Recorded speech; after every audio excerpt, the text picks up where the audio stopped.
estoy hablando de Oviedo, Sí, el Principado de Asturias, España, sí, que bueno, que pasamos por ser la mayor extensión quesera de Europa por kilómetros cuadrados, con ajá, lo cual es todo un honor para los amantes de los quesos. Yo seguramente. personalmente lo que hago, bueno, pues soy un poco prescriptor del sector quesero. Yo escribo sobre los quesos, como soy miembro de diferentes jurados queseros, Sí, hago catas y bueno, pues intento transmitir mis conocimientos al sector en general. perfecto. ¿Y Oviedo, dónde está ubicado en el mapa de España? Pues mira, Asturias, estábamos en el norte de España, en el mar Ajá, Cantábrico, sí. y bueno, pues aquí fue donde empezó la Reconquista, aquí fue donde empezó España. Ah, bien, bien. Estamos justo en esa zona, en el centro norte de España, la zona del arco atlántico, que enfrente tenemos las Islas Británicas, a la Sí, derecha tenemos el País Vasco, Cantabria y Francia, Cantabria, sí, País Vasco y Francia. Y luego a perfecto. nuestra izquierda ya tenemos a Galicia y luego, bueno, pues ya se acaba España por Ah, la parte norte. bien, bueno. Bueno, Así es. yo te presenté como juez y experto quesero. Explícanos qué significa ser juez en en un certamen quesero. Bien, bien, en España y en Asturias, en España en general, pero en Asturias sobre todo en particular, tenemos diferentes certámenes y concursos Sí, sobre quesos. Lo que se sí. hace es que las diferentes zonas elaboradoras se pone en valor el queso que se tiene. Aquí tenemos en Asturias tenemos la primera feria de quesos que hubo en España. Se Sí, fundó en 1940 en Cangas de Onís, en ajá, torno a los quesos de los picos de Europa, Cabrales, Gamoneu y Bellos. Y sí, luego tenemos certámenes y concursos monotemáticos de quesos. Es decir, tenemos el certamen del queso Cabrales, que sí, también es el más antiguo de España, empezó en 1970. Tenemos el del Gamoneu, tenemos el del Casín, tenemos el de la Fuega al Pitu, y luego tenemos otros que son conjuntos. Y luego a ajá, su vez en España hay otros certámenes sobre quesos. En concreto, por ejemplo, en País Vasco, Idiazábal es en Ordicia y en Guernica, donde tengo el placer de ir de jurado, sí, son en sitios donde también hacen los certámenes. ¿Aquí qué se hace? Pues se reúnen todos los elaboradores de ese queso que quieran. O sea, y hace una feria, es una fiesta, sí, en claro. el cual la fiesta gira en torno al queso. Los queseros llevan sus elaboraciones para la venta y Sí, luego, para el jurado, la organización selecciona un queso al azar de cada uno de ellos, sí, que luego los miembros de los jurados valoramos en función de de sus características organolépticas. Esa es perfecto. nuestra labor, analizar el queso organolépticamente, es decir, primeramente visual, olfativo y gustativo. Tenemos unas tablillas en el cual vamos dando Ajá, unos parámetros, unas valoraciones, sí. y de ahí sale pues el ganador de ese concurso. ¿Y qué Esa características es tiene, qué característica tiene que tener un queso para acceder al premio mayor?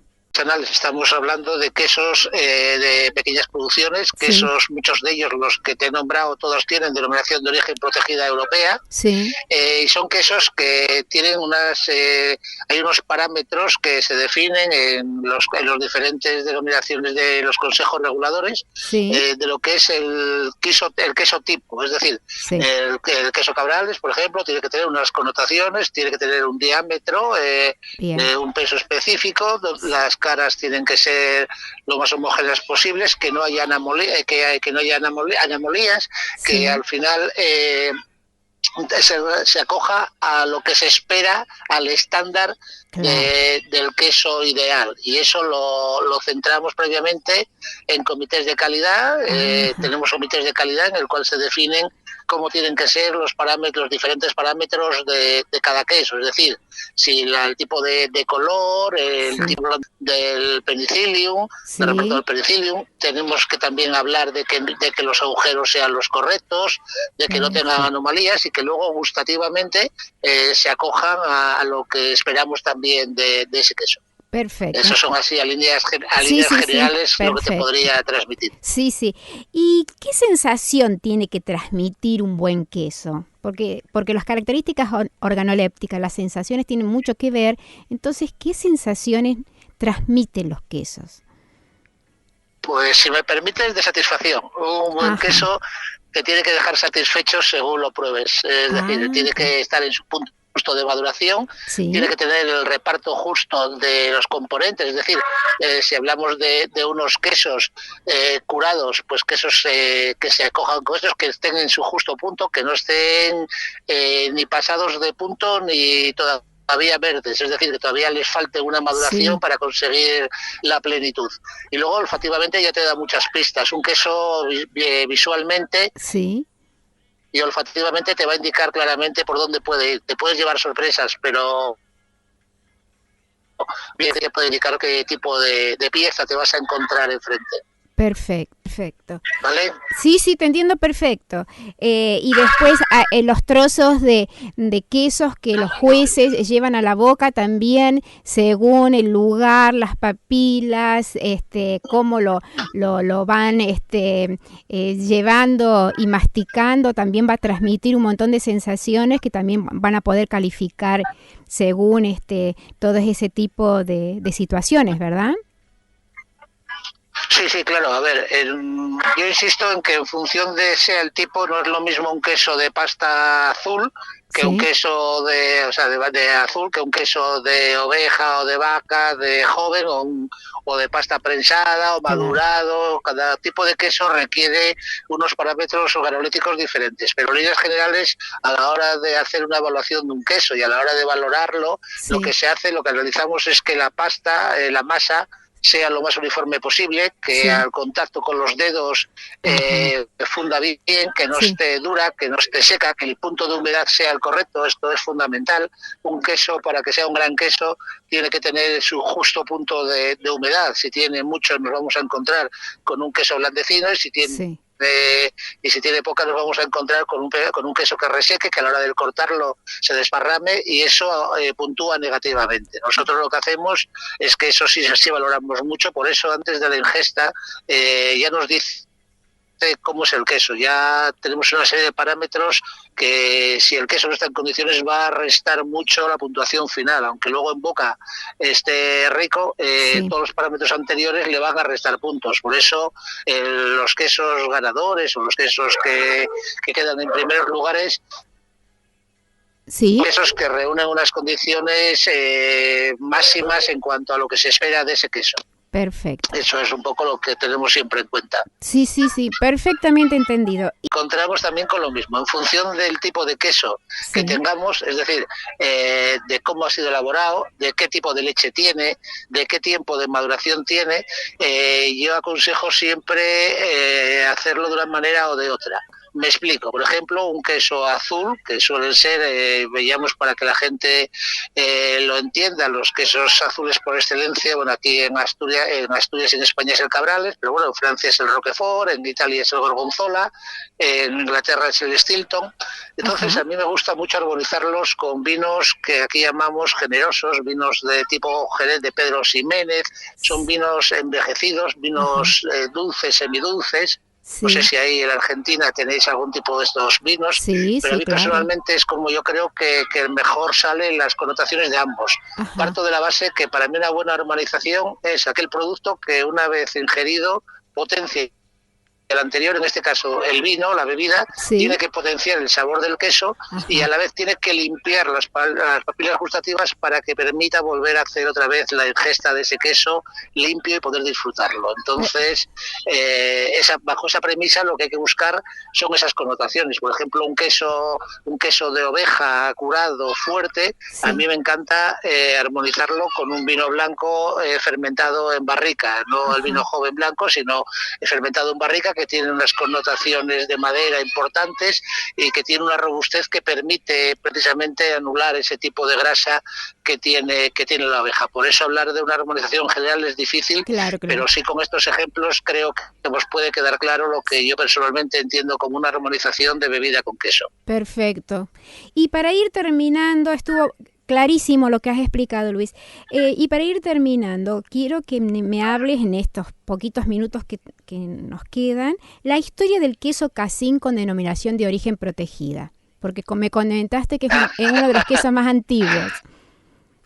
Sí, esa es mi debilidad. Esa es mi Ajá, debilidad. A ver, el queso casín es un queso que se elabora en una zona de montaña de Asturias, en una zona que históricamente estuvo aislada, sí. y además hay un tipo de raza de vaca autóctona que produce, este es un queso que es de los más ancestrales de España, de Europa y por tanto del mundo. Sí, Es un queso que ya está, que está documentado en la época de los romanos, con Plinio, que lo relacionaban con el queso sol, el queso luna, sí, en el cual tenía un poco esa forma semejante. Luego ese queso, en el año 713, sí. que fue cuando la reconquista de Pelayo con los moros, con los musulmanes, cuando se ganó la batalla de Covadonga y empezó el reino primero de Asturias y Sí, posteriormente de España, sí, hay una leyenda de que los casinos llevaron al rey Pelayo un queso en señal de tributo, un queso bestial en un carro de bueyes, de vacas, ajá, en señal de gratitud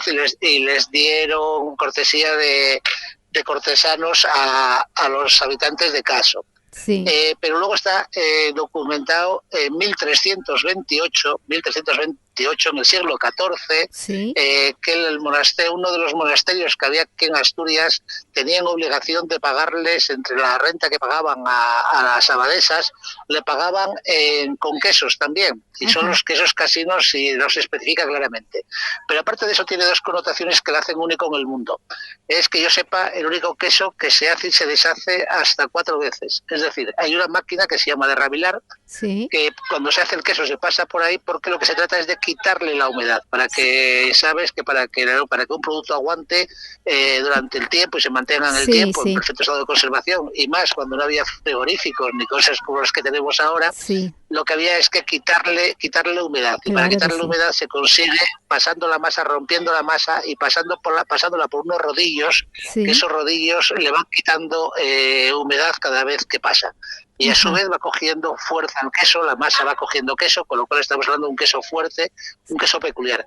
Pero sí, además, esas máquinas no las había, era una máquina que en su momento era un lujo, no las había en todas las casas, en todos los sitios donde se hacía el queso. sí, Solía haber una o dos en cada pueblo, hablamos de pueblos pequeñitos, hablamos de pueblos de 30 casas, sí, veintitantas sí, casas. sí, Entonces compartían esa máquina de rabilar el queso, la compartían. Y para ajá, identificar un queso con otro de cada vecino, lo que hacían era que los marcaban con un cuño que cada uno hacía su propio cuño, es decir, ponían sus claro, iniciales, ponían un dibujo o sí, lo que sí, consideraban. la marca, Eso es una cuestión muy peculiar, la marca. Es una cuestión muy peculiar, pero la marca incrustada en la masa, no sí, como una sí, etiqueta de ahora, sino está incrustada en la masa. Y sí, eso ha llegado hasta nuestros tiempos. Es decir, ahora mismo cada queso se sigue rabilando y ajá, se marca con el cuño de cada quesería. En este sí, caso, porque ahora este queso tiene denominación de origen protegida desde el año 2011 y es una de las características. Son dos características que le hacen muy diferente al resto de los quesos que se hacen a nivel mundial. Y ajá, bueno, quizá por eso, quizá porque solo hay 4 queserías, es una de mi debilidad y yo formo parte de la organización que hemos recuperado el certamen de ese queso, que ahora el día 31 de agosto, como bien sabes, tenemos la sexta sí, edición del certamen y del concurso, y sí. además también lo ampliamos con un concurso de cocina con elaboraciones en base al mismo queso. Yo soy un enamorado de la versatilidad del queso en la cocina y de Sí, ahí claro. ese tipo de concurso. Hermosa historia. Realmente hermosa Sí, historia. Sería buenísimo seguir charlando, pero bueno, me quedé sin tiempo. eso da para todo, el Sí, queso casín da para todo el claro. programa, aparte de otros quesos, pero el casín en particular. Seguramente, y también para hablar de comidas hechas con queso, con este queso casín. Bueno, Luis, fue Sí, hermoso haberte escuchado, muy interesante, nos has llevado a años anteriores, a historias tan interesantes que hacen que, bueno, que las entrevistas tengan esta impronta tan particular de contar, bueno, el origen y la permanencia de las queserías en cualquier lugar del mundo. Así que te agradezco muchísimo y espero pronto volver a llamarte para que sigas contándonos estas historias tan interesantes.